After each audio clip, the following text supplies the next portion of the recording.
Locating the birthplaces of your ancestors is an important part of genealogy.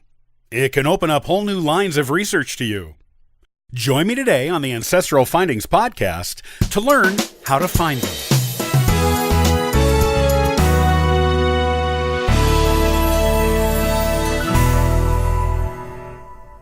You need to know where your ancestors were born.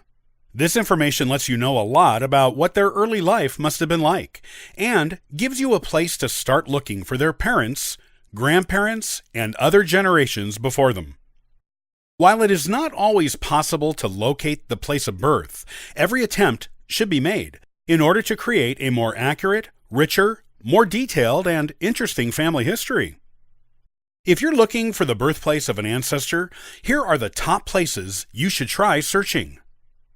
Personal family items. Things like scrapbooks, photos, diaries, and family Bibles can all be potential sources of a birthplace. Whether it is written on the back of a photo, in the notes on a scrapbook, the pages of a diary entry, or in a more formal manner in a Bible, these personal family items may be the only places you will find an ancestor's place of birth mentioned, especially if it is an ancestor from a century or two ago, and they were born in a place that did not keep good vital records, or where those records were destroyed. If you have any of these items, be sure to go through them thoroughly so you don't miss anything important, such as a casual mention of where an ancestor was born. I visited a previously unknown cousin I met online once, and she had an old family Bible as well as a family scrapbook, all full of photos and other interesting things about a branch of the family I had little information on at the time.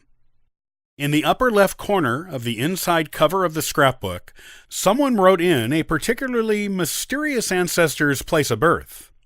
Since it was nowhere near where he lived, or where I knew his parents to have lived, I thought it must be a mistake.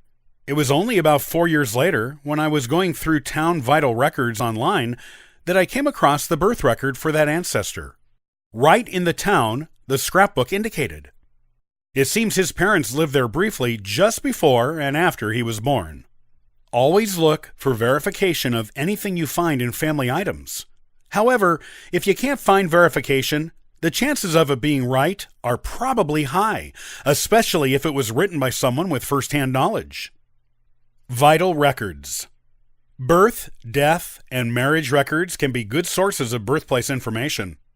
While a birth certificate is a primary record created at the time of the birth, and most likely of all the vital records to be correct, they aren't always available. Some places didn't record births until well into the 20th century.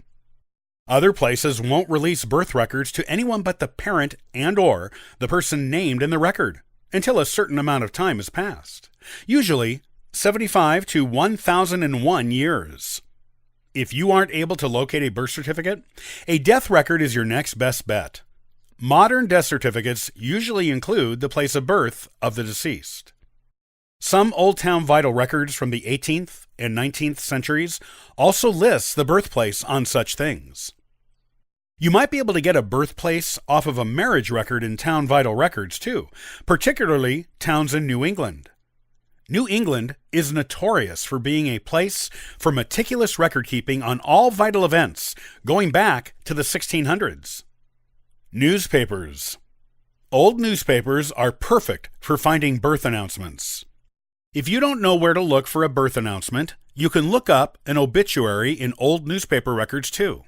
The obituary will often give the place of birth of the deceased, and you can then go to newspapers from the place of birth and look for a birth announcement.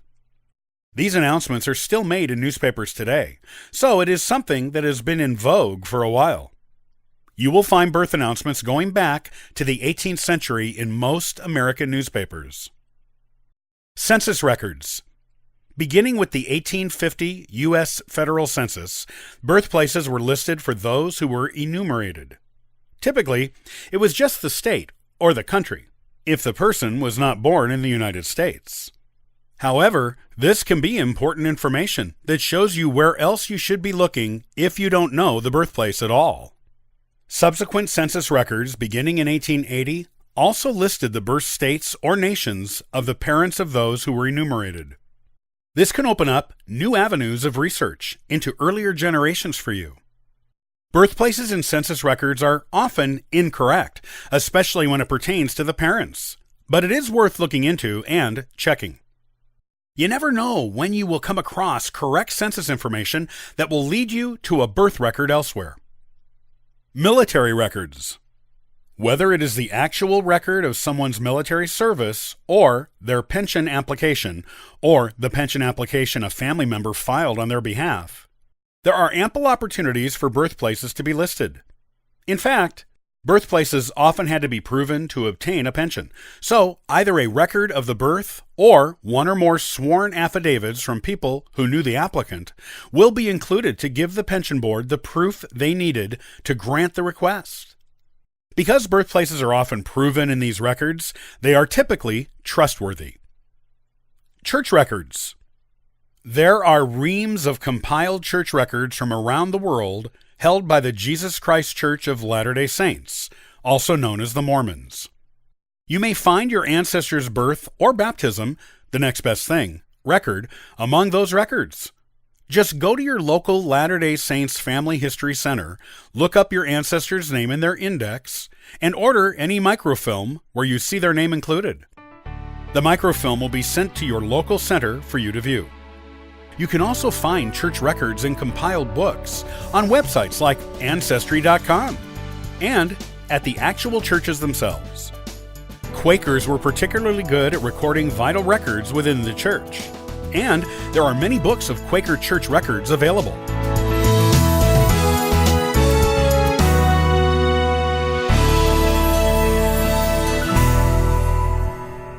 On the next episode of the Ancestral Findings podcast, I'll talk about what are periodicals and how can they help you with your genealogy research. These are actually highly valuable and woefully underutilized tools that you need. Thanks for joining me today. I'll see you next time on the Ancestral Findings podcast. And for further info, you can visit us at ancestralfindings.com. Copyright by Ancestral Findings, all rights reserved.